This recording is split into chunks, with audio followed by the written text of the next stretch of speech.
The bitter winter winds howled across Ravnfjord's frozen shore as Torsten Halvorson trudged through knee-deep snow toward the ancient Mead-Hall perched on the cliff's edge. Unlike the ambitious young men who regularly sought the Seeress Hildegunn's wisdom, this one didn't immediately present offerings or request prophecies. Instead, he stood motionless at the threshold for several long moments, studying the weathered carvings with eyes as haunted as a starving wolf's before reluctantly stepping inside to meet his elderly bride. Before we continue Torsten's fateful journey, tell us in the comments which lands you hail from, fellow shield brothers and shield maidens. If this saga of desperate choices and ancient powers stirs your warrior blood, make sure you're subscribed. For tomorrow I've prepared an epic tale of betrayal and vengeance that would make even Odin himself lean forward on his throne. Torsten Halvorson hadn't chosen to wed the infamous Seeress of Ravnfjord for any reason most could understand. The past winter had been merciless. His meager farm devastated by unseasonable frosts, his livestock dead, his stores depleted. At 30 summers, his weathered face bore the hardships of a man twice his age. Rare copper-red hair hung in unkempt, braids framing a beard that had grown wild with neglect, and the once proud shoulders that had carried shields in his youth now bore only the weight of crushing debt and desperate hunger. The village of Ravnfjord huddled against the harsh Nordic landscape like a wounded beast seeking shelter. A collection of sturdy wooden homes and smoke-filled workshops clinging to the edge of a fjord whose waters provided both sustenance and peril. The imposing longhouse of Jarl Sigurd Bloodaxe dominated the north side, while the ancient Mead-Hall of Hildegunn the Seeress perched precariously on the southern cliffs. Between them, the rhythms of Viking life played out with stubborn persistence. Fishermen mending nets, blacksmiths hammering out sword blades, women weaving by smoky hearths, and children chasing one another with wooden weapons, already learning the ways of their warrior ancestors. The only sound as Torsten finally crossed the threshold into the Mead-Hall was the soft crackle of the central hearth fire and the barely audible whisper of bone runes clicking together somewhere in the shadowed depths. Even his footsteps, usually heavy from years behind a plough, seemed muffled in this place where the veil between worlds grew thin. Young Freydis, the Seeress's apprentice, looked up from her work, grinding herbs, as Torsten entered. Her quick movements stilled mortar and pestle forgotten in her hands as she studied the farmer with undisguised curiosity. The girl, barely 16 summers, possessed the unnerving directness that came from living too close to mysteries. "The mistress awaits," she said, gesturing toward the rear of the hall where heavy curtains separated the public space from Hildegunn's private chambers. "She said you would come when the ravens circled thrice above your farm." Torsten's weathered brow furrowed. "She knew I would accept her offer." "She knows many things," Freydis replied, with the simple certainty of the truly devoted, some welcome, some terrible. As Torsten moved deeper into the Mead-Hall, his calloused farmer's hands remained clenched at his sides. His eyes darted from ancient tapestries depicting battles and gods to the strange collections of objects hanging from the smoke-blackened rafters. Bundles of dried herbs, animal bones, gleaming stones, and things he dared not name. The smell of the place unsettled him, not unpleasant but otherworldly. Wood smoke mixed with strange incense, dried herbs, and something older, something that reminded him of standing stones and burial mounds best left undisturbed. This was a place where the old magic still lingered, despite the priests in their black robes who had begun to appear throughout the fjords with their talk of a single god. "So, the farmer arrives," came a voice from behind the curtain, startling him despite its softness. not driven by hunger alone.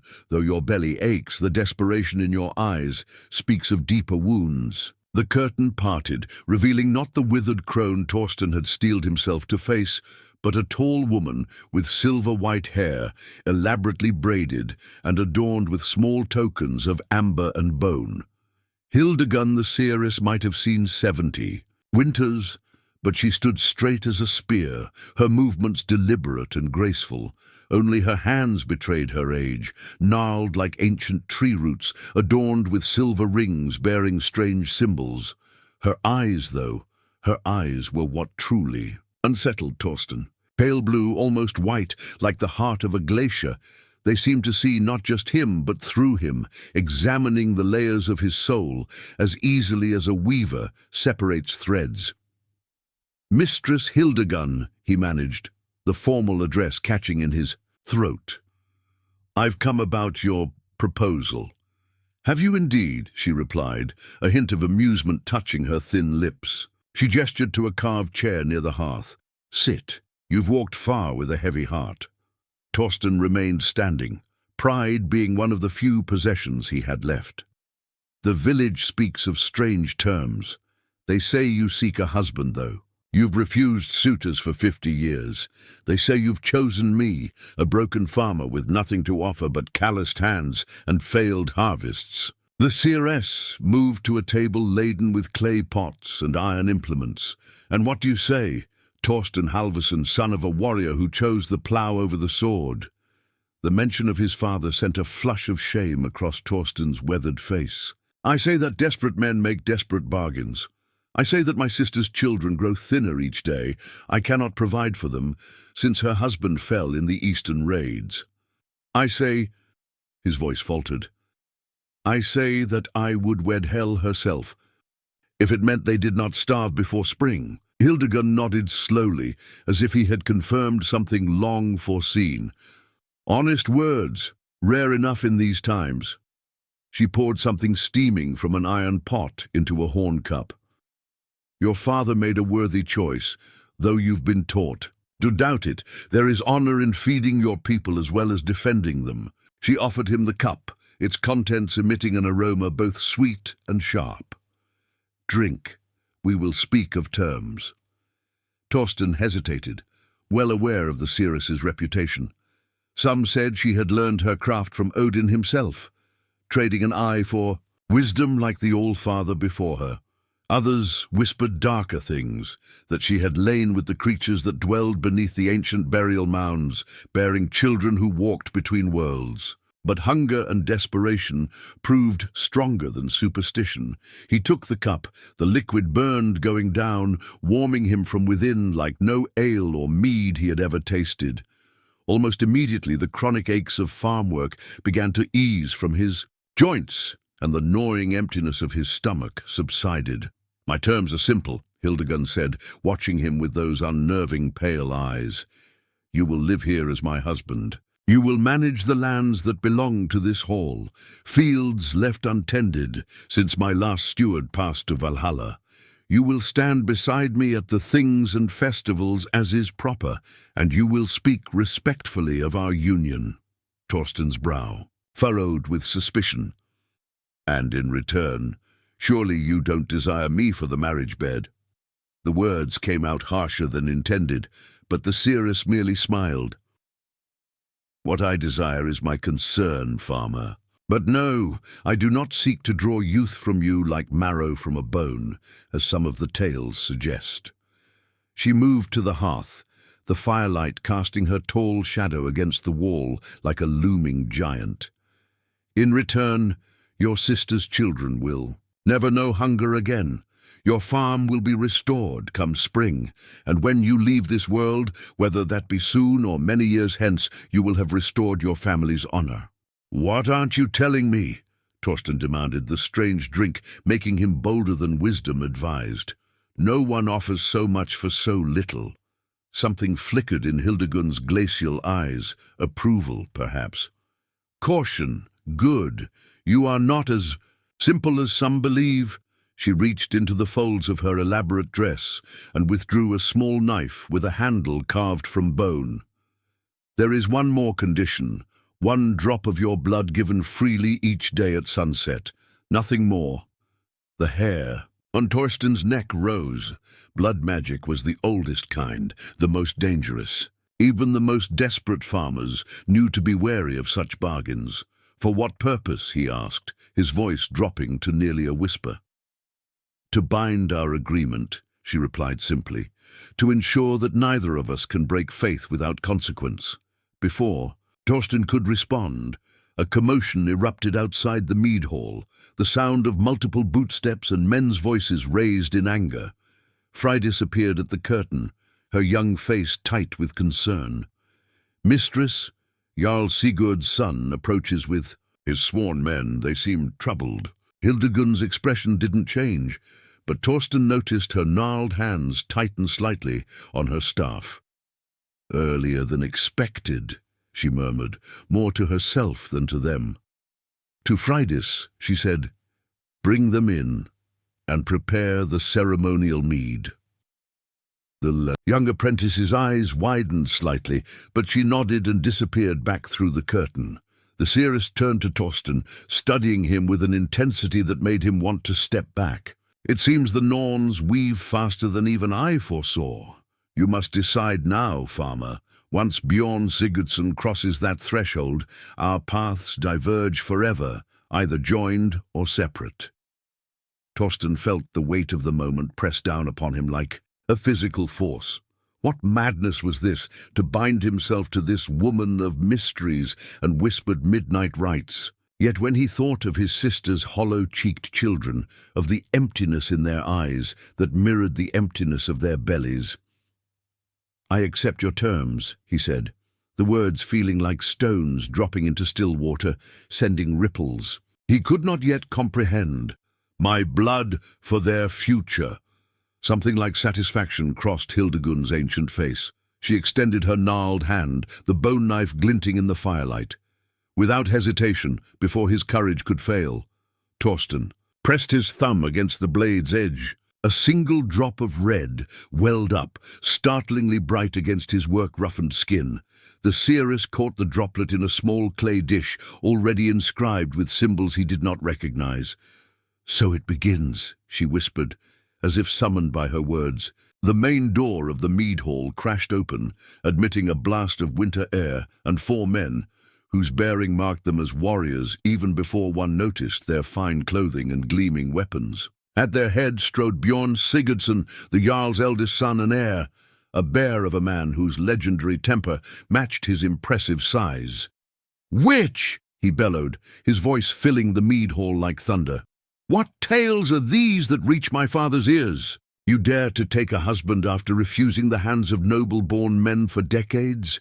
His gaze fell upon Torsten, and contempt twisted his handsome features.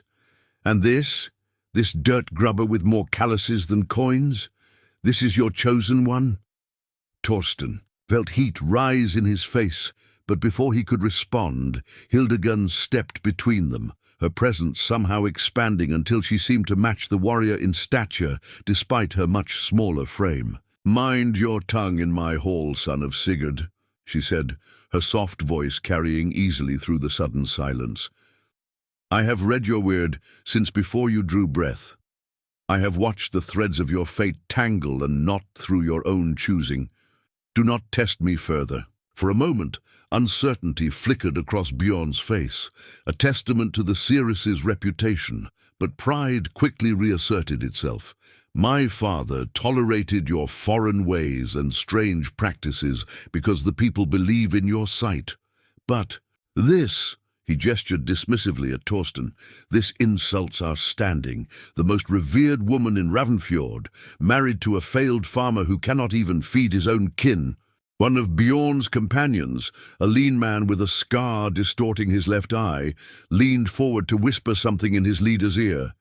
Bjorn's expression darkened further. "Is it true?" he demanded. "Have you foreseen some calamity? Is that why you suddenly seek a man's protection?" Hildegunn smiled, the expression transforming her aged face in ways that made Torsten think of wolves. "I seek what I seek, young Bjorn. The reasons are my own." They become my father's concern when they threaten. The stability of Ravnfjord, Bjorn countered, hand resting meaningfully on his sword hilt. Especially with the spring raids approaching, and Christian ships being sighted more frequently along our shores. The tension in the hall stretched taut as a bowstring.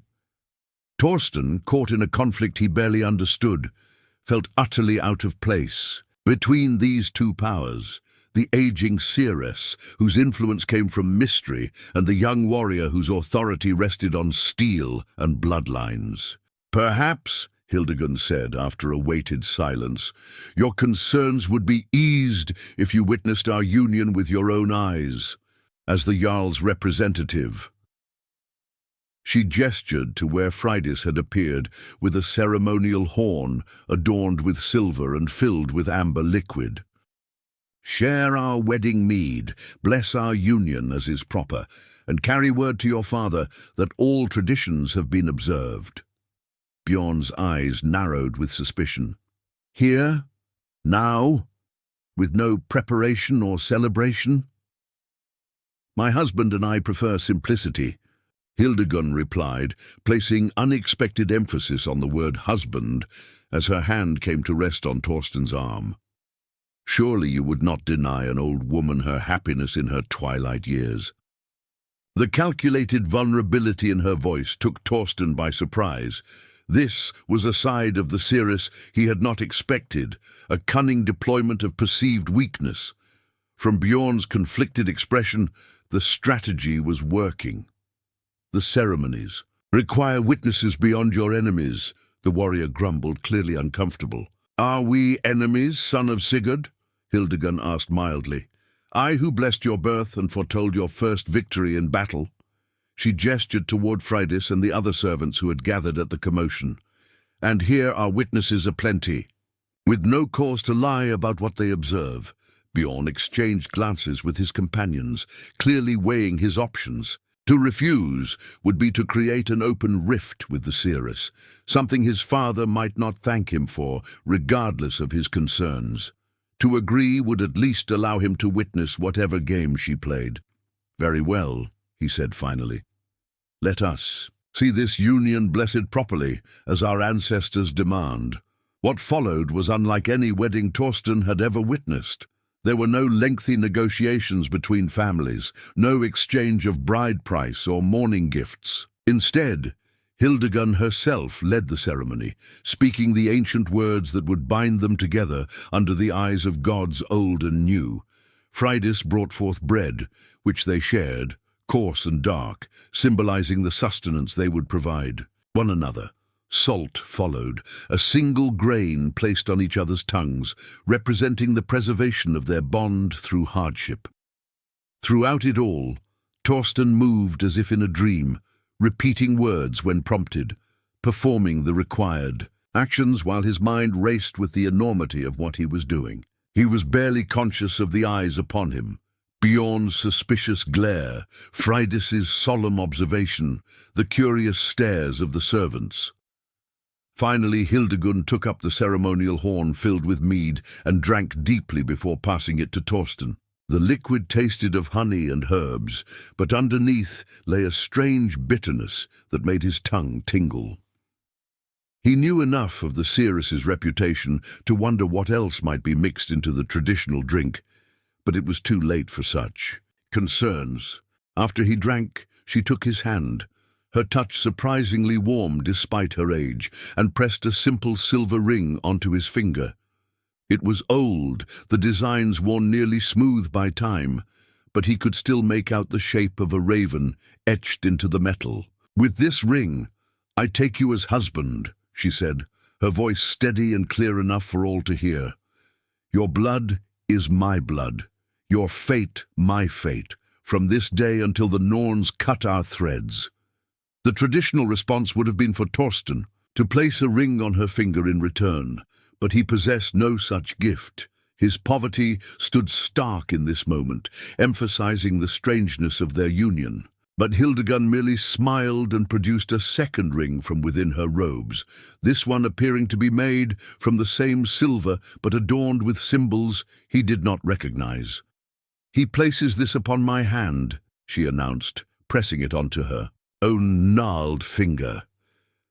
"As I have chosen him, so he chooses me." Before Bjorn could object to this unorthodox approach, she clasped Torsten's hands between her own, the two rings touching with an almost imperceptible spark. "What the gods have witnessed, let no mortal deny," she proclaimed. "The union is complete." And just like that, Torsten Halvorson, failed farmer, disappointed son, desperate provider, found himself husband to the most feared and respected woman in Ravnfjord. The realization settled over him like a heavy cloak, both protective and constraining. Bjorn Sigurdsson's face had darkened throughout the ceremony, his earlier discomfort transforming into something harder, more dangerous. "My father will hear of this," he said, voice low. "All of it." "I would expect nothing less," Hildegunn replied serenely. "Tell him also that his son's path grows narrower with each choice he makes. The fork approaches where he must decide which man he will become." The cryptic words hung in the air like wood smoke, persistent, impossible to brush aside. Bjorn's hand tightened on his sword hilt, but after a tense moment he turned abruptly and strode from the Mead-Hall, his companions falling in behind him. As the door swung shut against the winter night, Torsten released a breath he hadn't realized he was holding. He turned to the woman who was now, incomprehensibly, his wife. "That was dangerous," he said quietly. "The Jarl's son is not known for his forgiveness." "Few sons are," Hildegunn replied with the faintest smile. "Particularly those who fear they will never emerge from their father's shadows." She moved toward the private chambers at the back of the hall, gesturing for him to follow. "Come, husband. We have much to discuss, and the night grows old." Freydis and the other servants discreetly disappeared to their own quarters, leaving Torsten little choice but to follow the seeress through the curtained doorway. Inside, he found not the simple sleeping area he had expected, but a chamber filled with stranger items than those in the main hall. Scrolls covered in unfamiliar writing, containers of powders and liquids, bones arranged in patterns across a large table, and stones etched with symbols that seemed to shift when viewed from the corner of one's eye. In the center stood a large chest, ancient and bound with iron bands, inscribed with runes that glowed faintly in the lamplight. "Your wedding gift," Hildegunn said, following his gaze to the chest. "Though you are not yet ready to receive it." "I bring nothing to this union," Torsten replied, the admission bitter on his tongue.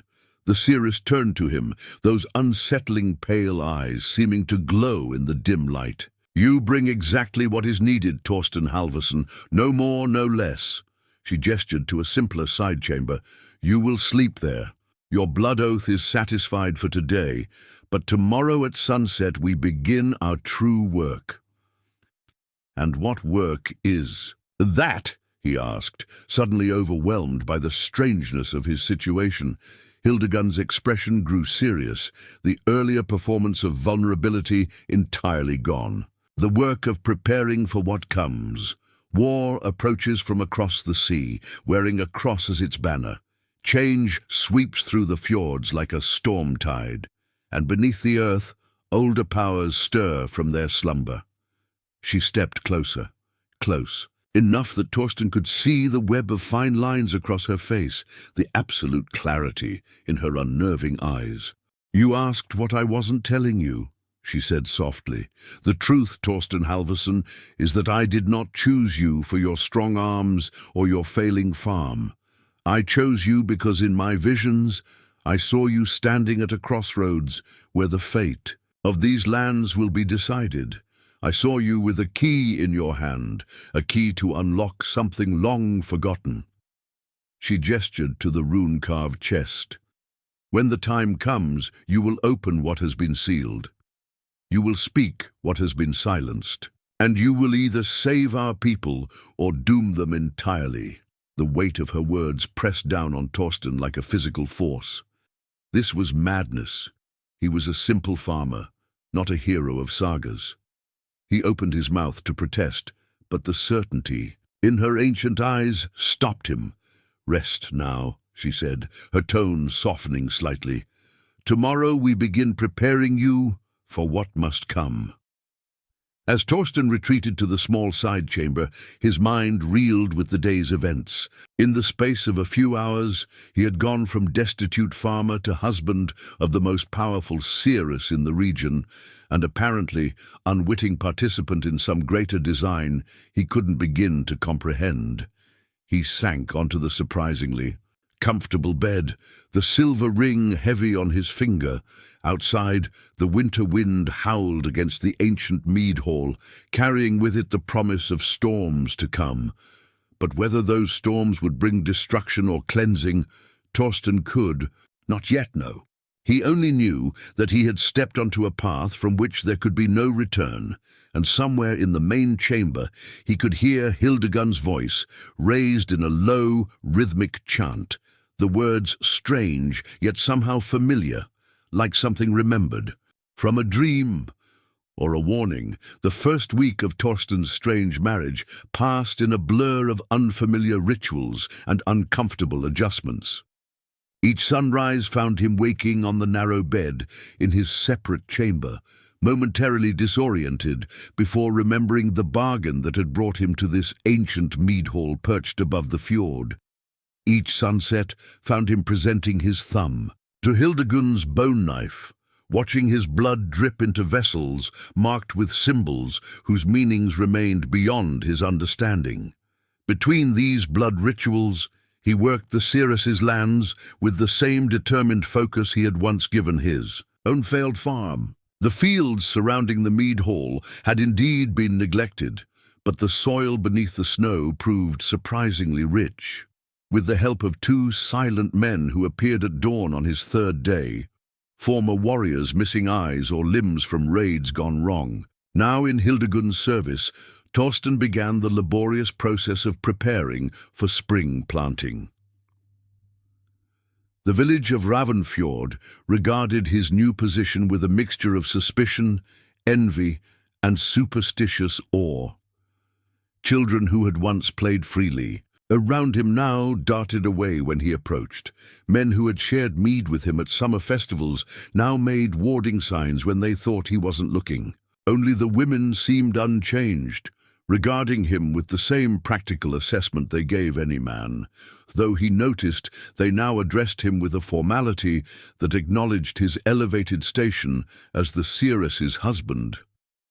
"They fear what they don't understand," Hildegunn observed on the 8th evening, as she collected his blood in a clay bowl painted with spiraling patterns. "Fear has always been the shadow of power." Torsten winced slightly as the knife pricked his calloused skin. "I'm no threat to them. I'm the same man I was 2 weeks ago." "Are you?" The Seeress's pale eyes fixed on him with unsettling intensity. "The man who entered my hall was desperate, hungry, defeated. I see something different, beginning to stir within you now." Before Torsten could question her meaning, a sharp knock echoed through the Mead-Hall. Freydis appeared moments later, her youthful face uncharacteristically troubled. "Jarl Sigurd requests your presence at the longhouse," she announced. "Both of you, immediately."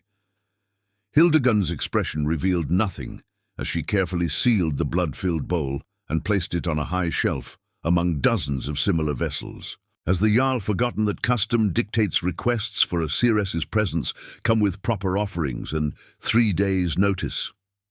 Freydis shifted uncomfortably. "The messenger said it concerns raids along the southern fjords. Christian ships have been sighted." Something changed in Hildegunn's demeanor, a subtle straightening of her already straight spine, a new alertness in those glacier-pale eyes. "I see." She turned to Torsten. "It seems your first appearance as my husband at the Jarl's council comes sooner than expected. Are you prepared?" Torsten glanced down at his work-stained clothes, still bearing the evidence of a day spent clearing irrigation channels. "Not dressed as befits your husband." A ghost of a smile touched Hildegunn's thin lips. "Then change quickly. The Jarl say, impatience is legendary only in its absence. Within the hour, they were crossing the village square toward the imposing longhouse. Torsten felt strangely vulnerable in the fine woolen tunic and leather vest Hildegunn had provided from a chest of men's clothing whose origin she hadn't explained. The garments fit as if made for him, though the silver threads worked into the hems and the small runes embroidered at the collar spoke of wealth far beyond anything he had ever possessed. The village seemed unnaturally quiet, with only a few people hurrying about their evening tasks. Those who saw the seeress and her new husband pass bowed their heads respectfully, though Torsten noticed their eyes lingered on him with renewed speculation. "They wonder if you've been bewitched," Hildegunn remarked quietly, seeming to read his thoughts. "Or if you've sold your soul for comfort, haven't I?" Torsten responded, only half joking. Hildegunn paused, fixing him with those unnerving eyes. "The soul is not so cheaply bartered, farmer. Remember that when you hear what awaits us." The cryptic warning hung between them as they reached the longhouse doors, where two of the Jarl's huskarls stood guard. Their expressions remained professionally neutral as they admitted the unlikely couple. But Torsten caught the slight widening of eyes, the barely perceptible shift of stance that betrayed their surprise at his transformed appearance. Inside, the longhouse blazed with light from dozens of torches and a massive central hearth. Unlike the ancient, otherworldly atmosphere of Hildegunn's Mead-Hall, the Jarl's dwelling spoke of earthly power and martial prowess. Weapons and shields decorated the walls, while banners taken from defeated enemies hung from the rafters. The air smelled of wood smoke, roasted meat, and the sweat of too many warriors gathered in too close quarters. Jarl Sigurd Bloodaxe sat in his high seat at the far end, a massive figure despite his 60 winters. His iron-grey beard was elaborately braided, emphasizing a jaw as stubborn as the mountains themselves. Beside him stood his son Bjorn, whose scowl deepened when he caught sight of Torsten. "Seeress," the Jarl acknowledged with a nod that was respectful but far from subservient. His eyes shifted to Torsten, narrowing slightly, and her consort. Torsten felt dozens of eyes turn to study him. The Jarl's elite warriors, minor chieftains from nearby settlements, and traders whose prosperity depended on Sigurd's protection. He forced himself to stand straight, meeting their gaze with a steadiness he didn't entirely feel. "You summoned us with unusual urgency," Hildegunn said, moving forward with the natural authority of one who had counseled jarls and kings for decades. Freydis mentioned raids. Sigurd gestured toward a man Torsten didn't recognize, a seafarer by his dress, with the weathered skin and watchful eyes of one who had survived many voyages. Halvdan Seafarer brought news. 3 settlements along the southern coast burned. Survivors speak of ships flying banners marked with crosses. "The White Christ's followers grow bolder," Bjorn interjected, his hand resting on his sword hilt. "They no longer simply trade or preach. They come with fire and steel to force conversion." A rumble of angry agreement passed through the gathered warriors. Religious conversion had been a growing source of tension throughout the Norse lands. While some fjords had accepted the new faith peacefully, others resisted fiercely, clinging to the old gods and ancient ways. "How many ships?" Hildegunn asked the seafarer directly. 5 that were seen," Halvdan replied, "but rumors speak of more gathering to the south. A coordinated effort, not simple raiding parties." The Jarl leaned forward. "Which brings us to why. I've called you here, Seeress. We need to know what the future holds. Will they come to Ravnfjord next? Should we prepare for defense or strike first?" Hildegunn's expression remained impassive. "The future is not a map to be unrolled at convenience, Jarl Sigurd. It shifts with every choice, every action." "Don't play your mystical games with me," Sigurd growled. "For 40 years you've provided guidance to this fjord. I need that guidance now, not riddles." A tense silence fell over the longhouse. Torsten realized he was witnessing a delicate balance of power. the worldly authority of the Jarl against the spiritual influence of the Seeress. Neither could afford to lose face before the assembled leaders. To his surprise, Hildegunn turned. To him, "My husband has been working the overlooked soil at the base of the cliffs. What did you find there today, Torsten?" All eyes shifted to him, confusion evident on many faces. Torsten hesitated, then understood she was offering him a way to contribute, to justify his presence among these leaders. "Signs of old drainage channels," he replied, his farmer's knowledge giving him confidence. "Built generations ago, then abandoned when the lower fields flooded. With proper maintenance, they could have prevented the flooding entirely." Hildegunn nodded, turning back to the Jarl. "Sometimes the solutions to present dangers lie buried in the past, forgotten but not gone." Sigurd frowned. "You speak of ancient defenses, watchtowers, long abandoned." "I speak of knowledge that came before us and will outlast us," Hildegunn replied. "I cannot perform a proper seeing here without my tools and sacred space, but I will tell you this: the threat is real, but it approaches from a direction you do not expect." Bjorn made a dismissive sound. "More riddles. Meanwhile, Christian warriors may be sailing toward our shores as we speak." "Then prepare your defenses," Hildegunn said sharply. "Station scouts along the fjord approaches. Ready your ships. These are practical measures any wise leader would take without consulting the gods." Something dangerous flashed in the Jarl's eyes. "You forget yourself, Seeress. I did not become Jarl by waiting for others to tell me how to protect my people. And I did not become Seeress by telling Jarls only what they wish to hear," Hildegunn countered. Her voice remained level, but Torsten sensed the iron beneath her calm exterior. "If you seek true guidance, come to my hall at dawn with proper offerings. I will cast the runes and search the threads of fate for the answers you seek." For a moment it seemed Sigurd might erupt in anger at being challenged before his men. Then, surprisingly, he laughed, a short, harsh sound like stones breaking. "Still the same stubborn witch who advised my father. Very well, expect me at dawn." His gaze shifted to Torsten. "Both of you." The dismissal was clear. As they turned to leave, Bjorn stepped forward, blocking their path momentarily. "Father indulges your mysteries because of old loyalty," he said in a low voice, meant only for their ears. "I have no such sentiments. Remember that when you cast your runes." Hildegunn regarded him with those unsettling pale eyes. "I remember many things, son of Sigurd, including promises made before your birth." Something flickered across Bjorn's face. Uncertainty, perhaps, or an older fear. He stepped aside without another word. The night air felt clean and sharp after the smoky confines of the longhouse. Torsten drew a deep breath, surprised to find his heart racing.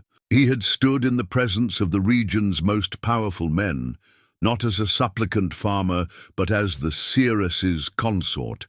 The realization was dizzying. "You did well," Hildegunn said as they walked back toward her Mead-Hall. "The soil observation was cleverly chosen." "It was the truth," Torsten replied with a shrug. "Ancient wisdom often outlasts the men who created it." Hildegunn gave him a sidelong glance. "Be careful, farmer. You begin to sound like a seer yourself." "I begin to understand why you required a husband," Torsten said, the pieces falling into place. "The Jarl respects your wisdom, but chafes against taking guidance from a woman alone. My presence gives your counsel the weight of a man's voice, even if that man is only a failed farmer." The Seeress stopped, studying him in the moonlight. "There is nothing only about you, Torsten Halvorson. Your blood speaks of lineages you know nothing of. Your hands have shaped earth as your ancestors shaped destiny." She gestured toward the Mead-Hall looming on the cliff above them. "Why do you think I chose you among all the men of Ravnfjord?" "Desperation makes for malleable tools," Torsten suggested dryly. "Perhaps," Hildegunn acknowledged, but the gods rarely work through one purpose alone. Come, we have preparations to make before dawn. The remainder of the night passed in a flurry of activity that left Torsten both exhausted and increasingly unsettled. Hildegunn directed Freydis in arranging various objects around the central hearth: bones, stones, dried plants, and small clay figures whose grotesque features made Torsten avert his eyes. All the while, the Seeress mixed potions and muttered incantations in a language that seemed to shift between Norse and something far older. Near midnight, she approached Torsten with a wooden cup containing a thick, dark liquid. "Drink," she commanded. "You must be prepared for what comes." "More blood magic?" he asked warily. "Protection," she corrected. "The Jarl seeks answers I cannot safely provide without certain precautions." Torsten studied the unappetizing brew. "Will it harm me?" "It will open your inner eye," Hildegunn replied. "You will see things as they are, not as they appear. This may be temporarily disorienting." "You mean it will cause visions?" Torsten translated. The Seeress smiled faintly. "Among other effects. But you need not fear. I have measured the dose carefully for a man of your size and constitution." The implication that she had given such concoctions to others before him was not particularly reassuring. Nevertheless, Torsten took the cup. His life was already pledged to this strange woman through their marriage and blood oath. One more surrender seemed insignificant. The liquid tasted of earth and bitter herbs, with an underlying sweetness that did little to mask its foulness. He forced himself to swallow it all, fighting the urge to gag. "Now rest," Hildegunn instructed. "When the potion takes effect, Freydis will guide you through what you experience. I must prepare separately for the Jarl's arrival." Torsten nodded, already feeling a strange heaviness in his limbs. He retreated to his small chamber and lay down fully clothed on the bed. The ceiling above seemed to pulse gently, the wood grain shifting into patterns that reminded him of the runes Hildegunn carved into her vessels. He had expected to feel fear, but instead experienced a profound calm as the potion spread through his system. His thoughts became simultaneously sharper and more dreamlike, connections forming between memories and observations that had previously seemed unrelated. He thought of the ancient drainage channels he'd discovered, imagining the hands that had dug them generations before, hands perhaps not so different from his own. He envisioned the field they had protected, green and abundant in some forgotten summer. As the vision grew more vivid, he realized he could smell fresh-turned earth and hear voices speaking in an archaic dialect of Norse. The sensation was so real that he sat up abruptly, expecting to find himself transported to that ancient summer day. Instead, he saw Freydis sitting cross-legged on the floor beside his bed, watching him with those unnervingly direct eyes. "The journey begins," she said simply. "Tell me what you see." Torsten hesitated as the room seemed to shimmer around him. The walls became transparent, revealing layers of time beneath, earlier versions of the Mead-Hall stretching back through centuries. "I see this place as it was. Many halls built and rebuilt on the same foundation." Freydis nodded encouragingly. "Look deeper. See what lies beneath the foundation." Torsten's perception shifted again, moving downward through soil and stone. "A burial chamber," he whispered. "Ancient, before the hall was built." He could see it clearly now, a stone-lined tomb containing a single occupant surrounded by grave goods of extraordinary craftsmanship. A woman warrior, her weapons and armor, laid beside her. "Yes," Freydis whispered, "the first seeress, the one who came from across the eastern sea with knowledge forgotten even in her time." She leaned closer. "Can you see what she guards?" Torsten focused on the burial scene. Among the weapons and Jewelry lay a small stone chest, elaborately carved with symbols that seemed to writhe and shift even in this vision state. A box, sealed with... He frowned, struggling to articulate what he perceived. Not metal, not wax. Something alive. Blood. Oath, Freydis supplied, the strongest binding known to the ancient ones. As she spoke those words, pain flared in Torsten's right hand, the same thumb that Hildegunn pricked each evening for her ritual. In his vision, the ancient chest seemed to pulse in response, as if his blood and the seal were somehow communicating across the centuries. "It recognizes you," Freydis said, excitement evident in her usually composed voice. The mistress was right. Before Torsten could ask what she meant, his vision lurched again. The burial chamber disappeared, replaced by a scene of devastation. Ravnfjord. In flames, ships with cross-emblazoned sails in the harbour, warriors fighting and falling in the village square. He saw Jarl Sigurd dead beside his high seat, Bjorn fleeing into the mountains with a handful of survivors, and more disturbingly, he saw Hildegunn standing amidst the chaos, untouched by the flames, speaking words that caused the earth itself to tremble. In her hands she held a stone tablet covered in runes that glowed with an unearthly light. "Is this what will happen?" he gasped, struggling to sit up despite the heaviness in his limbs. "The Christian raids?" Freydis shook her head. "Not what will happen, what might happen if certain choices are made." She placed a cool hand on his forehead. "There is more you must see." The vision shifted again. Now Torsten saw himself standing at the edge of a great chasm that had opened in the earth. Around him lay the bodies of fallen warriors, Norse and Christians alike. Hildegunn stood opposite him across the chasm, her face transformed by power and purpose. Between them, suspended in air, hovered the stone tablet from the previous vision. In this scene, Torsten held something in his hands, a blade that seemed to drink the very light around it. As he watched, his vision self raised the weapon. Not toward Hildegunn, but toward the tablet itself. "The choice approaches," Freydis whispered. "The mistress has seen this moment for decades, waiting for the one who could either save or damn us all." Torsten wanted to ask more, to understand what role he was meant to play in this apocalyptic scenario, but the vision was already fading, the potion's effects diminishing as quickly as they had come. The room solidified around him, Freydis's face becoming the only clear point in his sight. "Dawn approaches," she said, rising smoothly to her feet. "The Jarl will arrive soon.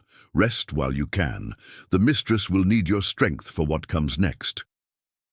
As she slipped from the chamber, Torsten lay back, his mind reeling from what he had witnessed. He had agreed to this marriage to save his family from starvation, believing himself a simple pawn in whatever game Hildegunn played with the powers of Ravnfjord. Now he understood that the game was far larger, the stakes immeasurably higher than local politics or seasonal harvests. Something ancient slumbered beneath the Mead-Hall, something connected to both his blood and Hildegunn's mysterious plans. And somehow, he was meant to be more than a farmer-turned-husband. In Hildegunn's visions, he wielded a weapon against forces he barely comprehended.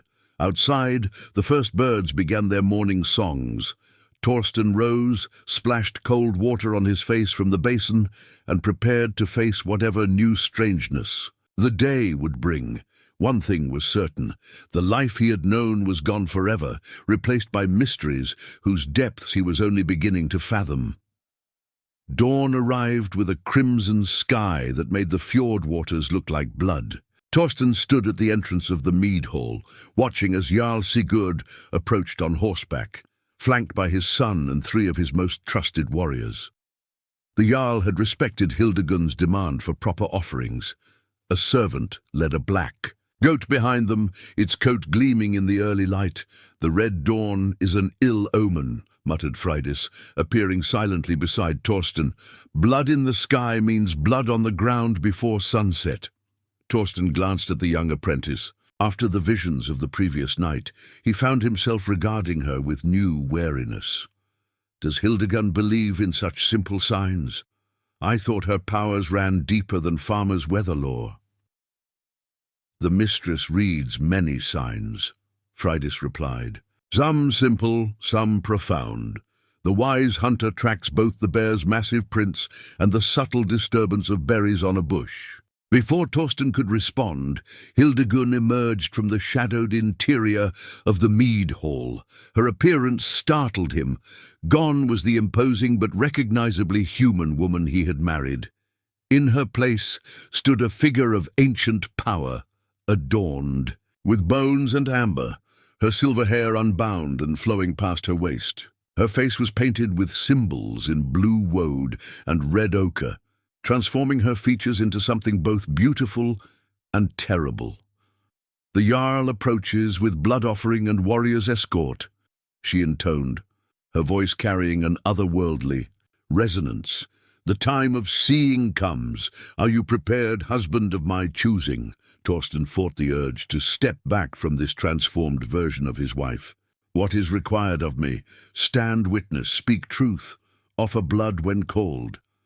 Her pale eyes, ringed now with blue paint, fixed on him with frightening intensity. The veil thins. What sleeps below stirs at your presence.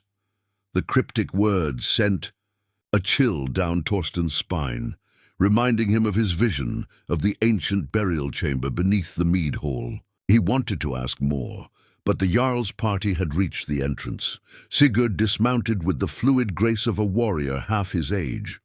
He regarded Hildegunn's ceremonial appearance with grim acceptance.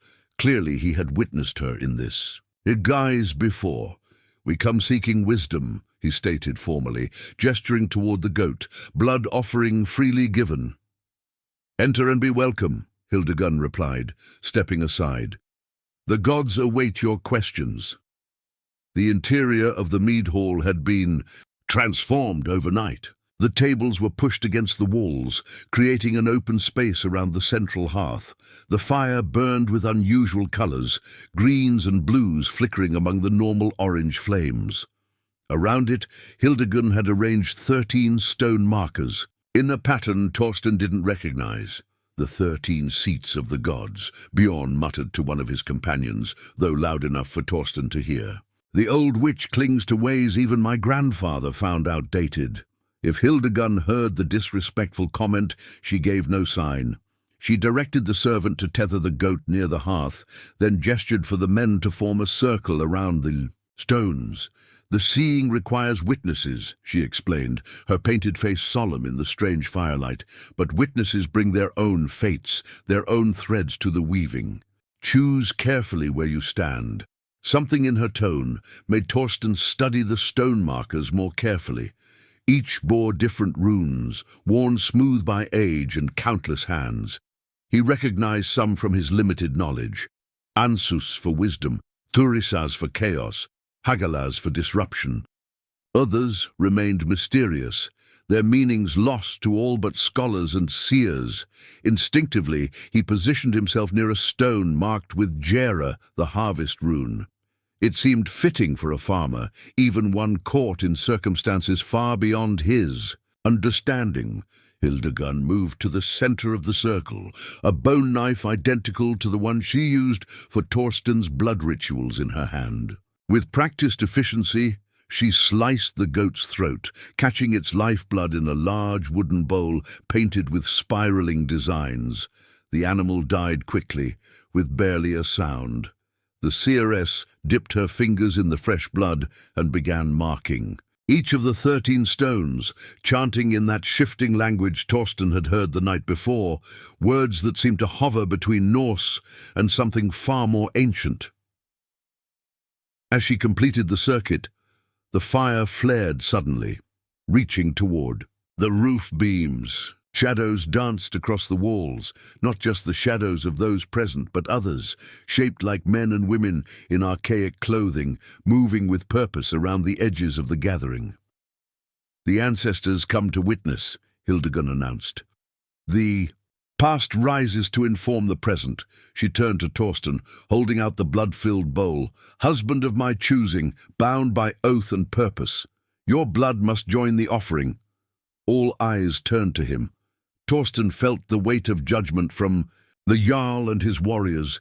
This was a test of his position, his worthiness to stand among them. Without hesitation, he stepped forward and drew his belt knife, making a shallow cut across his palm. His blood dripped into the bowl, mixing with the goat's. Freely given, he stated, surprised by the steadiness in his voice. Hildegunn's eyes showed approval. She turned next to the Jarl. The question must be sealed with the blood of the asker. Sigurd didn't hesitate either. With his own knife, he pricked his thumb and let several drops fall into the mixture. Will the Christian forces attack Ravnfjord, and if so, when and how should we prepare? Hildegunn stirred the combined blood with her finger, then flung droplets onto the central hearth. The fire hissed and spat, forming patterns that Torsten couldn't decipher, but that clearly held meaning for the seeress. Her eyes widened, then narrowed as she stared into the flames. I see ships on the horizon, she began, her voice taking on a rhythmic quality. 9 vessels with crosses on their sails. They come not on the next tide, nor the one after, but when the ice breaks in the northern passage. 3 weeks, perhaps 4, Bjorn translated impatiently. We have time to gather our forces. Silence. Hildegunn's command cracked like a whip. The seeing continues. She took a handful of small bones from a pouch at her waist and cast them into the bloody mixture. Then she poured the entire contents onto the stone floor between the markers. The liquid spread in uneven rivulets, the bones settling into patterns that seemed random to Torsten, but made Hildegunn draw a sharp breath. The attack comes from the sea, yes, but the greater danger lies beneath our feet. Her voice had changed, becoming deeper, almost masculine. Old powers stir from their slumber. The White Christ's followers sense this awakening. It draws them, like wolves to wounded prey. The Jarl frowned. What powers? Speak plainly, Seeress. Hildegunn's head snapped up, her eyes rolling back to show only whites. The bound one stirs in his prison. The blood seal weakens. Ancient compacts fray like old rope. Her hand shot out, pointing directly at Torsten.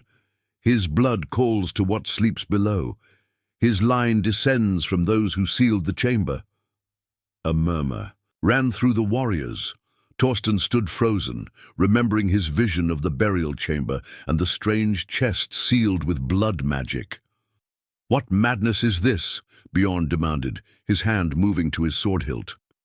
We asked about Christian raiders, not children's tales of trolls under mountains. The raiders come because of what sleeps here, Hildegunn continued, ignoring the interruption.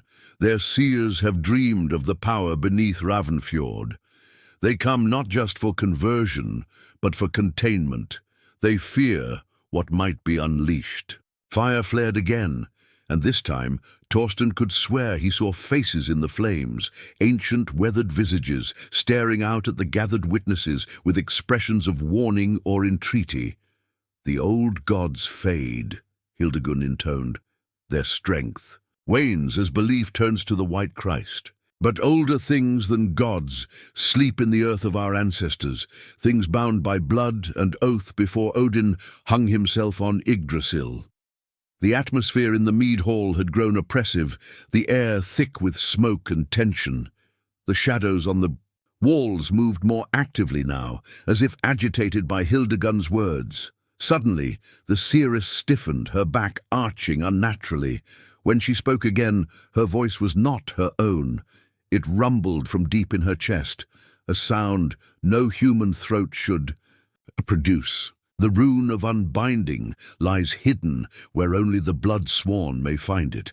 When ice melts and Christians come, the chosen must decide, release what is bound or strengthen the ancient chains. With those words, Hildegunn collapsed. Torsten moved, instinctively, catching her before she hit the floor. Her body felt unnaturally light in his arms, as if temporarily emptied of substance. The Jarl and his men stood in stunned silence. Even Bjorn seemed shaken by what they had witnessed. "What in hell's name was that?" one of the warriors finally whispered. "A true seeing," Sigurd replied grimly. "Not the cryptic hints she usually provides, but a god-touched prophecy." He turned to Torsten. "What did she mean about your blood? What lineage do you claim?" Torsten shook his head helplessly. "I know only what all know. My father was Halvor Grimson, a warrior who chose to farm after taking an arrow through his shield arm. His father before him fought for your father in the eastern raids. And before that," Sigurd pressed, "I don't know. Family tales speak of ancestors from the mountains, but nothing unusual or significant." The Jarl studied him with new intensity. "The Seeress does not choose without purpose. If she bound herself to you through marriage, your bloodline must hold, meaning beyond what you know." Before Torsten could respond, Hildegunn stirred in his arms. Her eyes fluttered open, once again their normal pale blue rather than the unsettling white of the trance. She looked disoriented momentarily, then focused. "On Torsten's face, you held me," she murmured. "Good, the bond strengthens."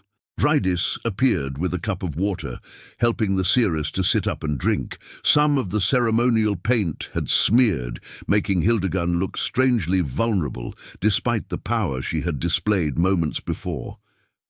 "What did you see?" Sigurd demanded, his patience clearly wearing thin. "Your ravings about ancient powers and blood seals tell us nothing of how to prepare for the Christian attack." Hildegunn took another sip of water before answering. "Prepare as you would for any raid, Jarl Sigurd. Strengthen your defenses, position scouts, ready your ships." She paused, her gaze distant. "But know this, steel alone will not protect Ravnfjord from what comes. The Christians bring their priests, men who wield powers different from our gods, but potent nonetheless." "Magic against magic, then?" Bjorn sneered. "Should we expect you to call down lightning on their ships?" "Not I," Hildegunn replied, her eyes shifting to Torsten. "The power needed sleeps beneath this hall, bound by oaths older than our understanding. Its awakening requires blood rite." The Jarl and his men departed shortly after the ritual, their faces grave with new concerns. Beyond the looming Christian threat, Bjorn had cast one final suspicious glance at Torsten before following his father, his hand never straying far from his sword hilt. Only when the last warrior had disappeared down the path did Hildegunn allow herself to slump onto a bench, the supernatural energy that had sustained her during the seeing now visibly draining away. "Bring me mead and bread," she instructed Freydis, who hurried to obey. To Torsten she said, "You have questions.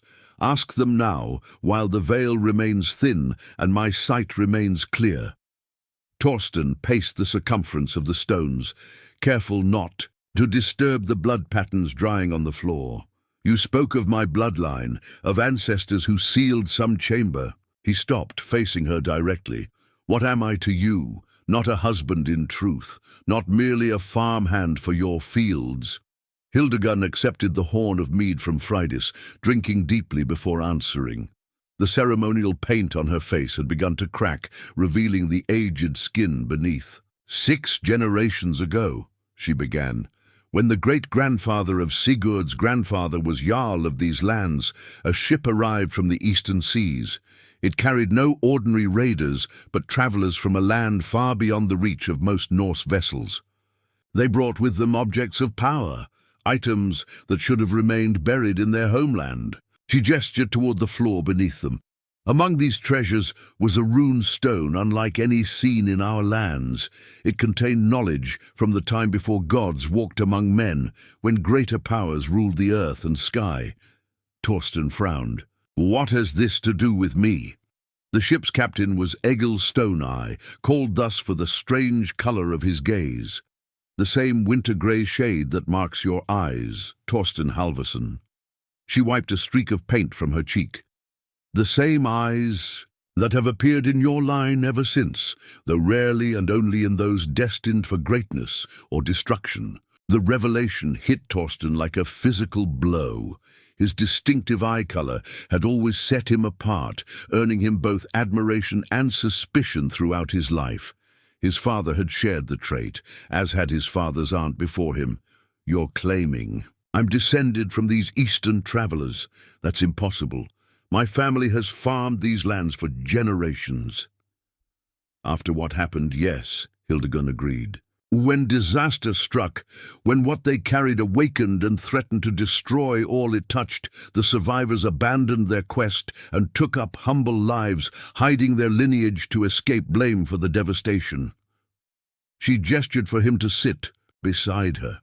When he did, she took his hand, turning it palm up to study the lines etched there. "But blood remembers what minds forget. Your line carries the legacy of Egil Stone-Eye, including the ability to unbind what your ancestors helped. Seal away." The morning light streaming through the smoke hole seemed suddenly colder. "What exactly was sealed away? You called it the Bound One during your trance." Hildegunn's expression grew distant. "Names have power, especially over ancient beings. The travelers called it by a word that has no meaning in our tongue. The people of Ravnfjord, who survived its partial awakening, called it simply the Devourer of Light. It fed on life itself, not bodies, but the essence that animates them." "A demon?" Torsten asked, struggling to make sense of her tale. "Older than the concepts of demons or gods," she corrected. "A remnant from the time before our world took its current form. The Eastern travelers believed it could grant immense power to those who controlled it. They were wrong." She released his hand and stood, moving to a wooden chest nearly hidden behind a tapestry on the far wall. From it, she withdrew a small stone tablet covered in markings unlike any runes Torsten had seen. "This is a fragment of a larger artifact brought by the Eastern ship. It contains instructions for binding the entity, written in a script old when Odin was young. For centuries it has remained dormant, sealed by blood oath and runic barriers. But now it wakes," Torsten finished, remembering her words during the trance. "Because of me? Because of my blood?" Hildegunn shook her head. "Not you alone. The weakening of the old ways as the White Christ's teachings spread. The specific conjunction of stars that occurs only once every 3 centuries. And yes, the presence of direct bloodline descendant. All these factors combined to thin the barriers." She ran her fingers over the strange markings on the tablet. "I have spent decades preparing for this time, knowing it would come within my lifetime. My predecessors passed down the knowledge, each seeress training the next to recognize the signs." "And the Christians?" Torsten pressed. "You said they come because of this entity." "Their priests have their own forms of seeing," Hildegunn confirmed. "Different from ours, but no less potent. They sense the stirring of old powers and believe it their duty to contain them, or destroy those who might access such forces." Her pale eyes fixed on Torsten. "They will come for you, husband, not knowing exactly why, but sensing your importance." Torsten stood abruptly, pacing again. "This is madness. I'm a farmer, not some heir to ancient magic. I've never shown any signs of special power or knowledge. Haven't you?" Hildegunn's voice was gentle but insistent. "The way plants flourish under your care, beyond what the soil should support. The way animals calm in your presence. The dreams that show you where to find water underground." Torsten stopped, staring at her. Those things had always seemed natural to him. Gifts any competent farmer might possess with enough experience. "You have been wielding small magics your entire life without recognizing them as such," Hildegunn continued, "but your true potential remains untapped. And you married me to access this potential," he concluded, bitterness creeping into his voice. "To use me as a key for this ancient lock." "I married you to give you choice," she countered sharply.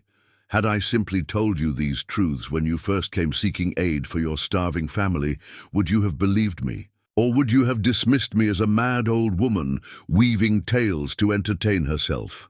The question hung in the air between them. Torsten knew she was right. He would have rejected such claims outright had they come without proof. The blood rituals, he said suddenly, understanding dawning. Each night you take my blood. You've been testing it against the seal. Hildegunn inclined her head in acknowledgement, and preparing you, strengthening your latent abilities so you might face what comes. With more than farmer's hands and a desperate heart, Freydis approached, carrying a wooden platter. The midday meal is prepared, mistress. You must eat to recover your strength after such a powerful seeing. The seeress nodded, gesturing for Torsten to join her at the table that had been cleared of ritual objects. As they ate a simple meal of bread, cheese, and dried fruits, Torsten's mind raced with implications. His entire understanding of himself, his family, his place in the world had been upended in a single morning. "What do you expect of me?" he finally asked as they finished eating. "If what you say is true, if I am somehow connected to this bound entity, what role am I to play?" Hildegunn studied him over the rim of her mead cup. "When the Christians come, they will bring more than swords and crosses. Their holy men have learned to sense old magic, to track it to its source. They will recognize what sleeps beneath this hall, and they will seek to destroy it, along with anyone connected to it. Including you," Torsten observed. "Including all of Ravnfjord," she corrected.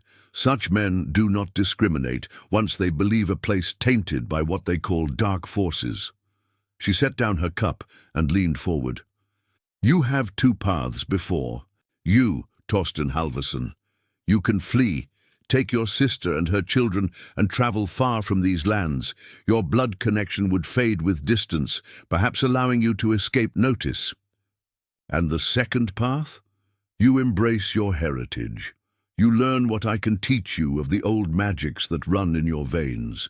You help me prepare defenses against both human invaders and the entity that stirs below." Her voice softened.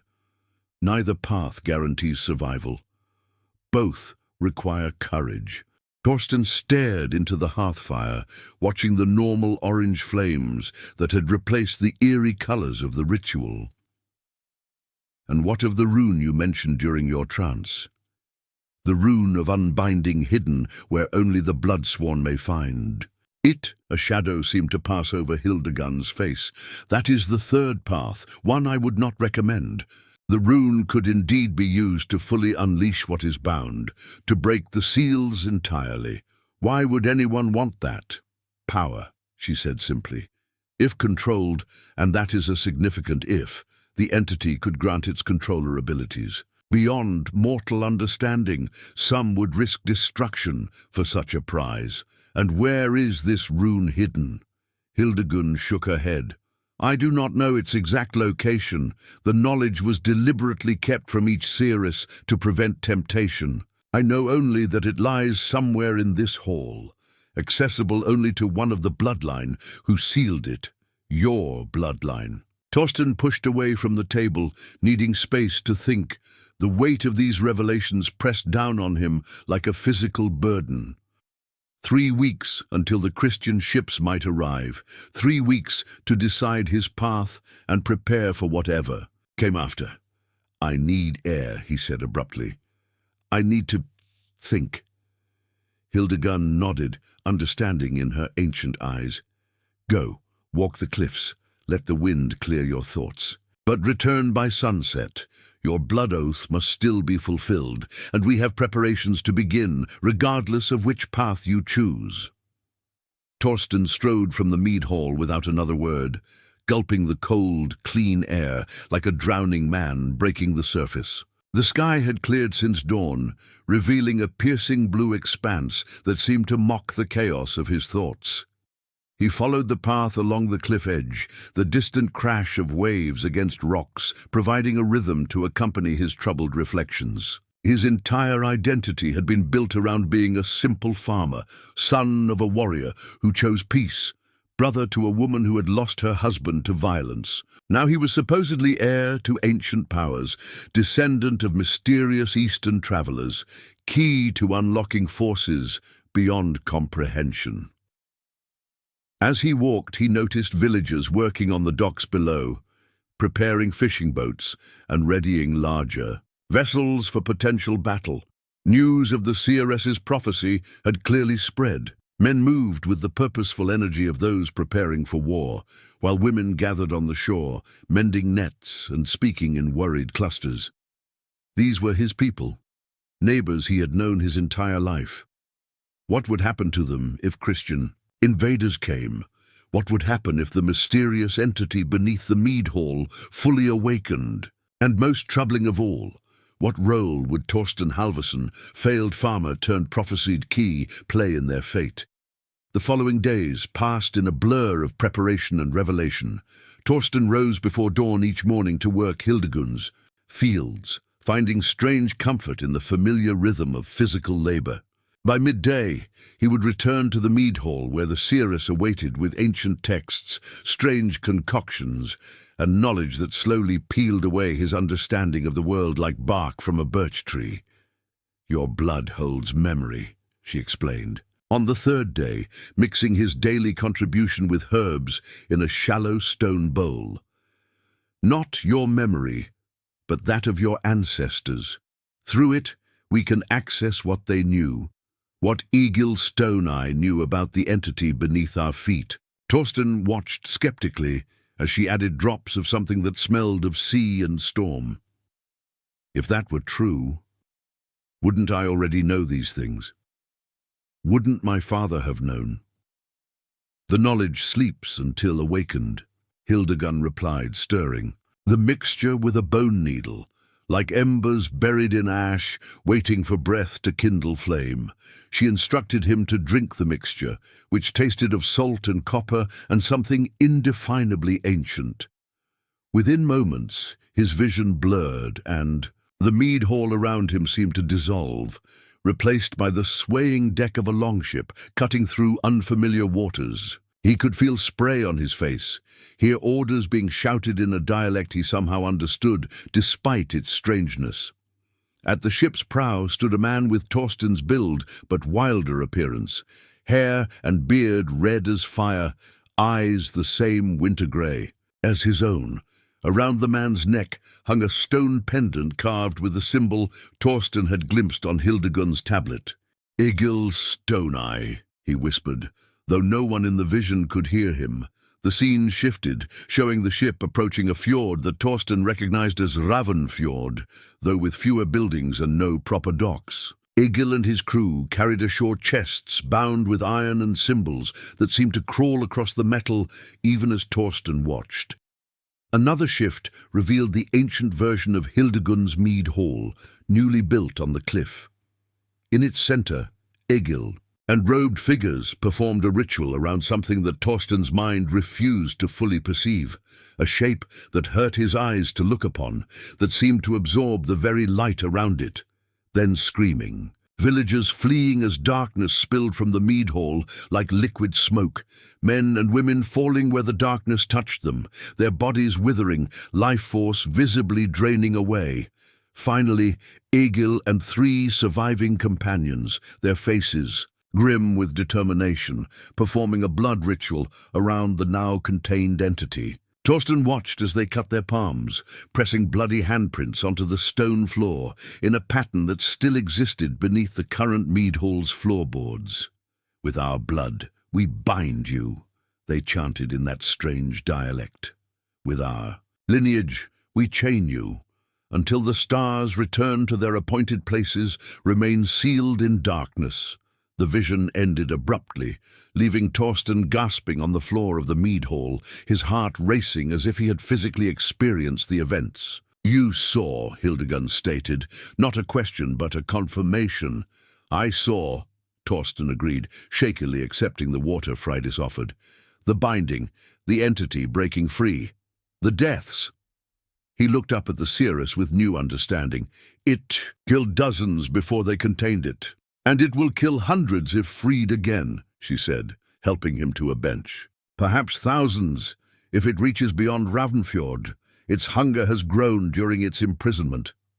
Torsten stared at his hands, seeing in them the echo of Egil's hands pressing bloody prints against stone.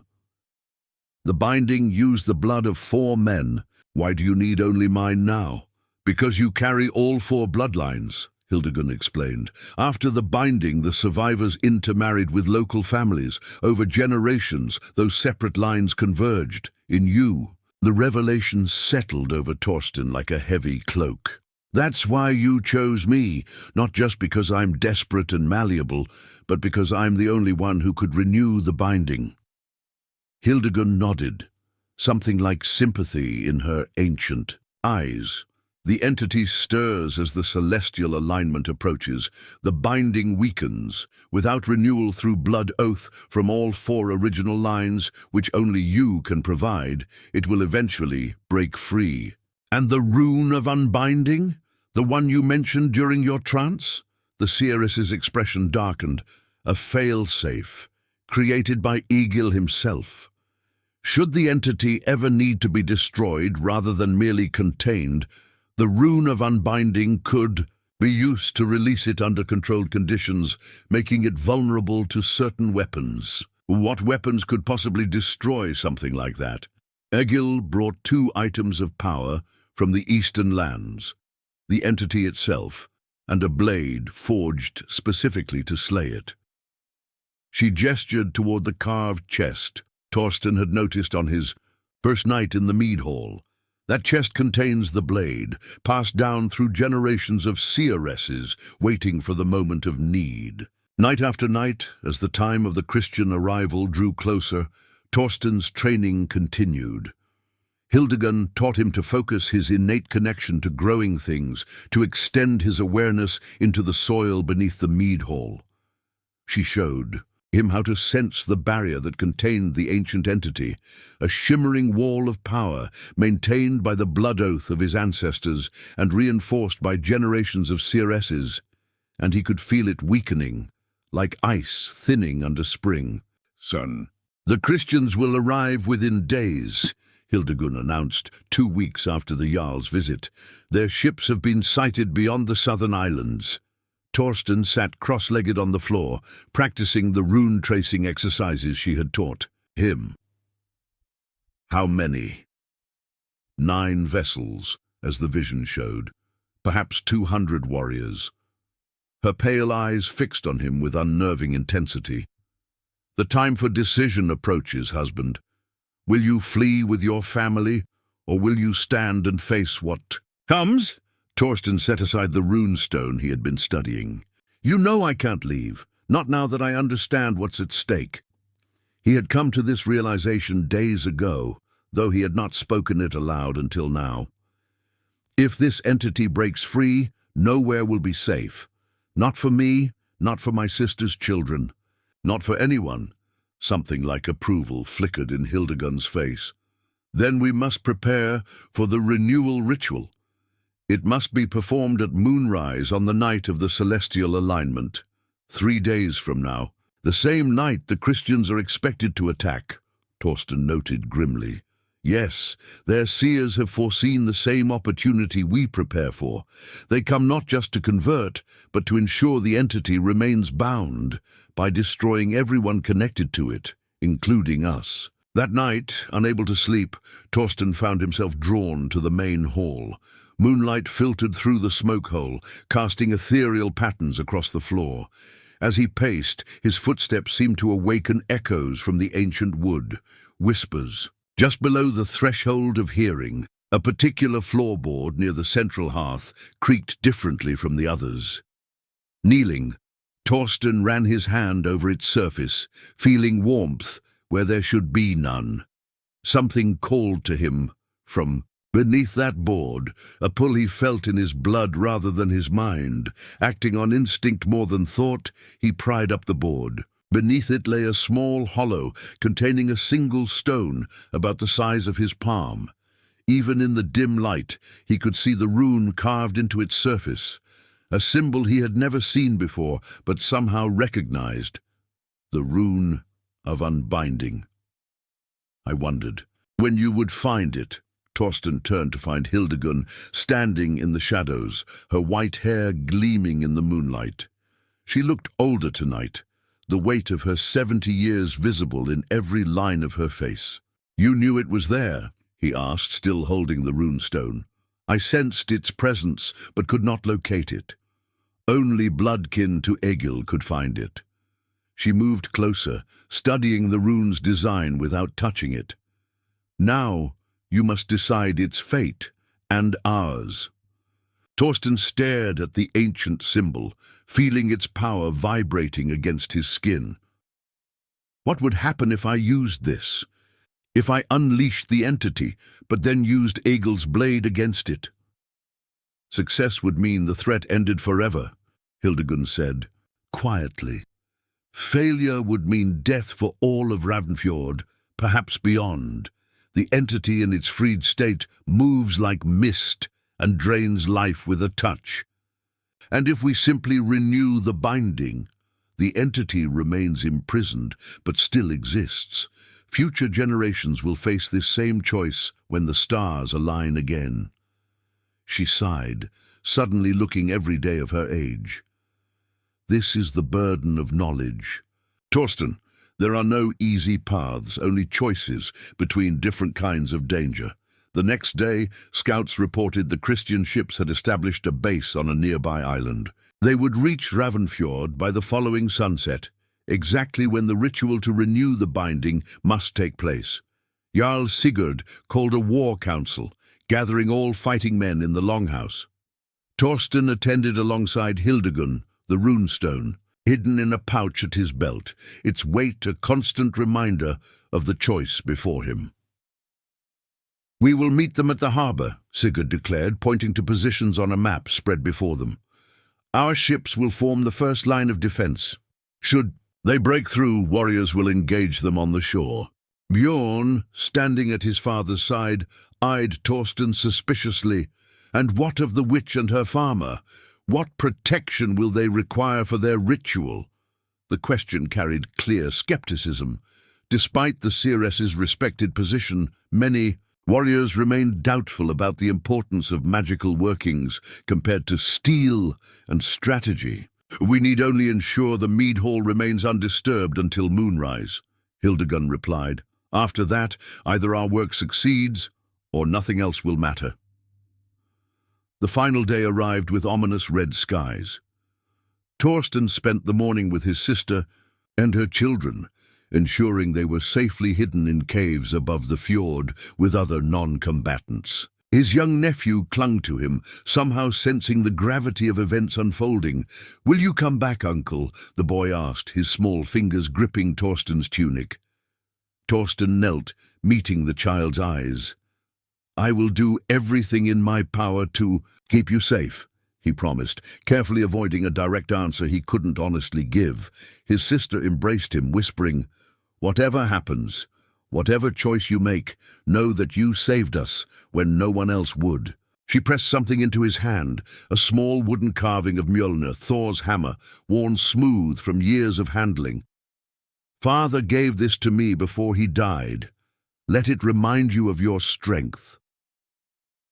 By late afternoon, Torsten stood with Hildegunn atop the cliff, watching the horizon where 9 ships with cross-emblazoned sails appeared as dark smudges against the setting sun. Ravnfjord's warriors had taken their positions, longships ready to intercept the invaders, fighters lining the shore. "It's time," Hildegunn said as the sun touched the western mountains. "Whatever happens tonight will echo through generations to come."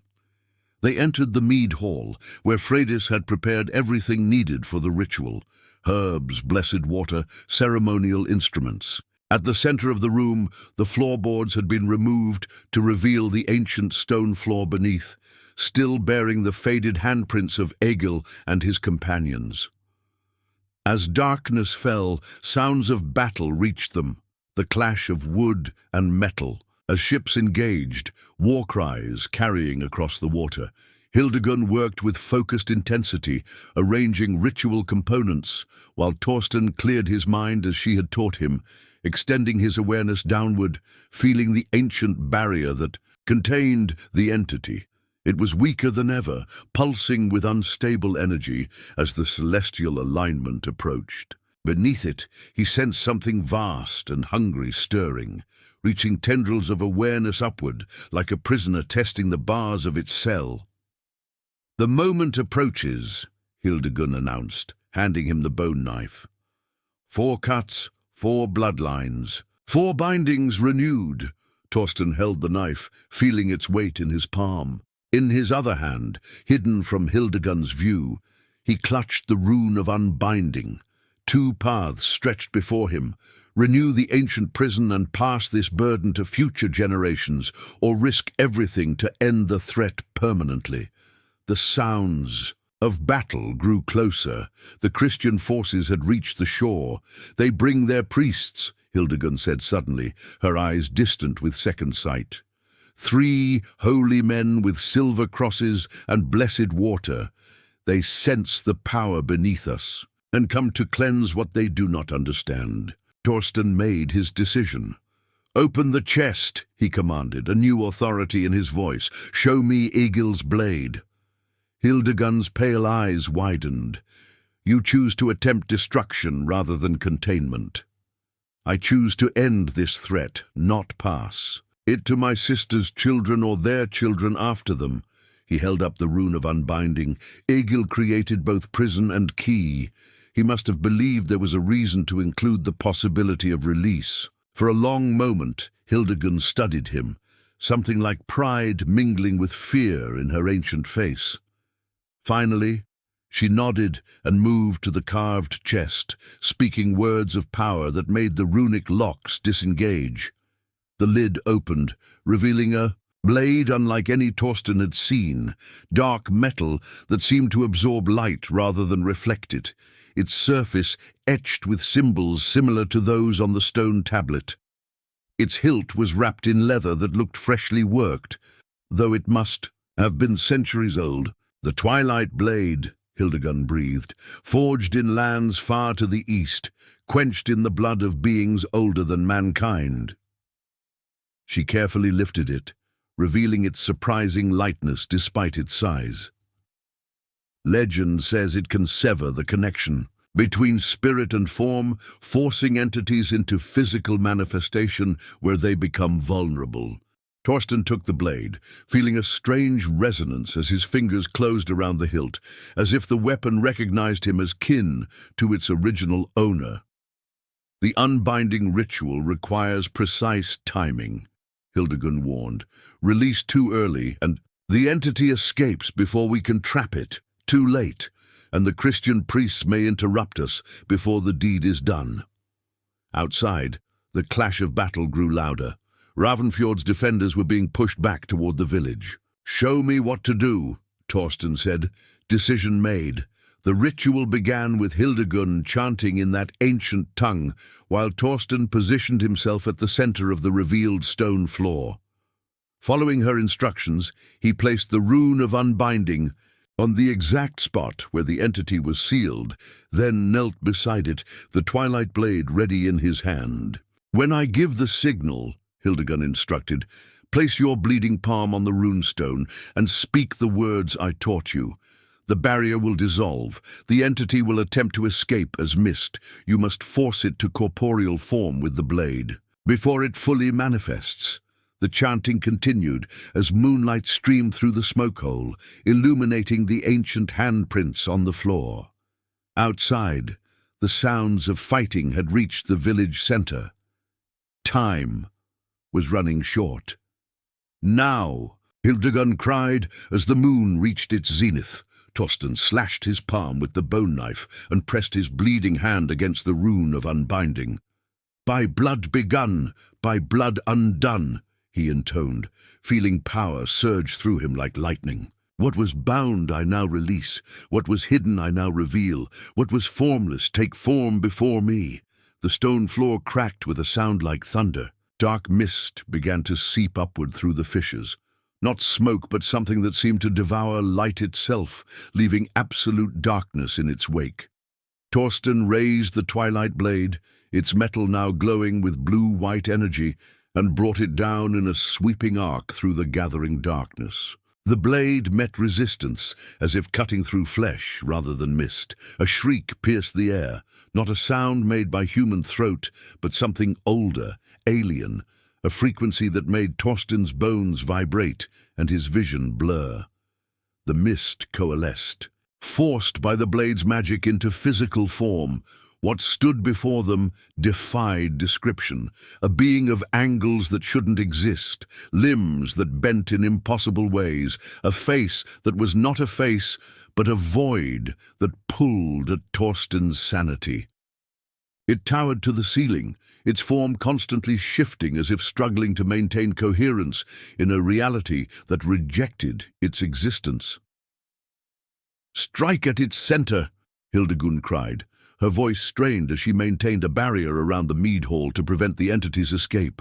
"The nexus point, where the energies converge." Torsten circled the entity, blade at ready, looking for the vulnerability Hildegunn described. The creature struck out with limbs like liquid shadow, narrowly missing him as he rolled aside. Where? It touched the wooden floor. The planks withered and decayed instantly. A blow caught Torsten across the shoulder, sending him sprawling. Instant numbness spread from the point of contact, the life-draining touch Hildegunn had warned of. Gritting his teeth against the creeping cold, he regained his feet and charged forward. There, at what might be called the creature's chest, a impulsing core of deeper darkness. Torsten feinted left, then drove the twilight blade directly into that nexus with all his strength.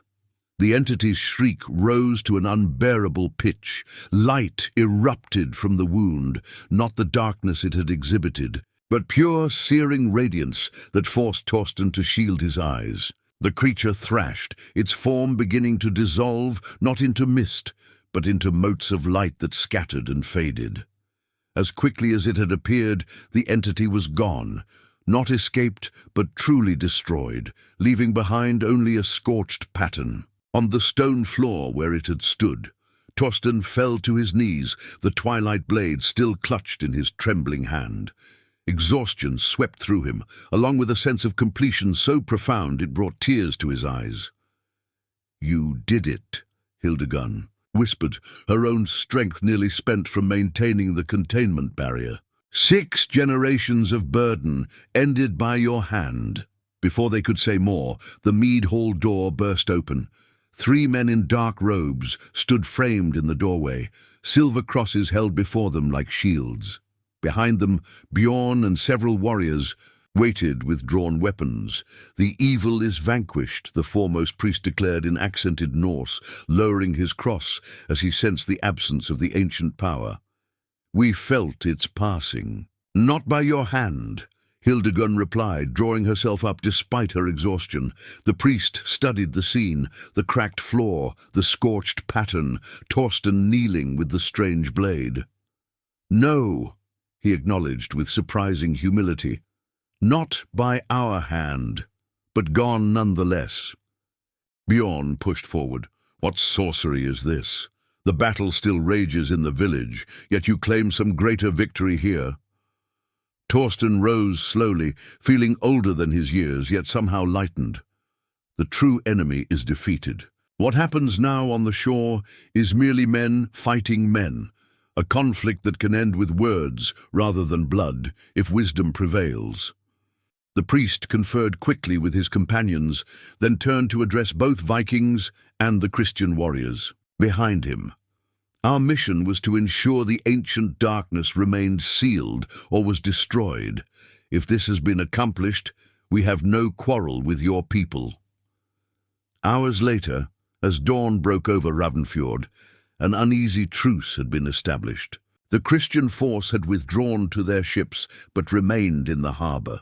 Jarl Sigurd, wounded but unbowed, sat in council with the Christian leaders, negotiating terms that might allow for coexistence rather than conquest.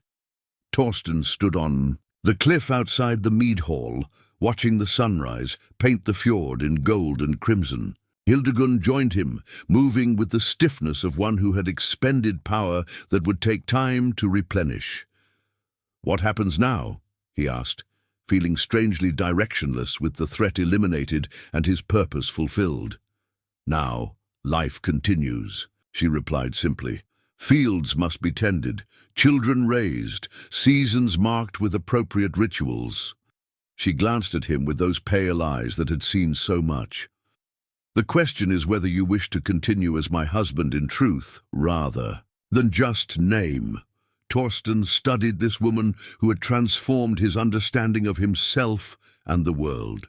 She was still 70 winters old, still physically frail, despite her spiritual power, yet he felt connected to her in ways that transcended conventional marriage. "I made an oath," he said finally, "blood freely given, until death parts us. I'll honor that, not just from obligation but from choice." Hildegunn's weathered face softened with something that might have been affection. "Good. There is much still to teach you. Your power remains, Torsten Halvorson, even with the entity destroyed. The bloodline of Eagle Stone-Eye carries other gifts: healings, growth magic, weather sensing, gifts a community rebuilding after war will sorely need." They watched as villagers began to emerge from their hiding places, tentatively returning to homes and workshops. Children ran along the shore, already turning the beached Christian ships into objects of fascination rather than fear.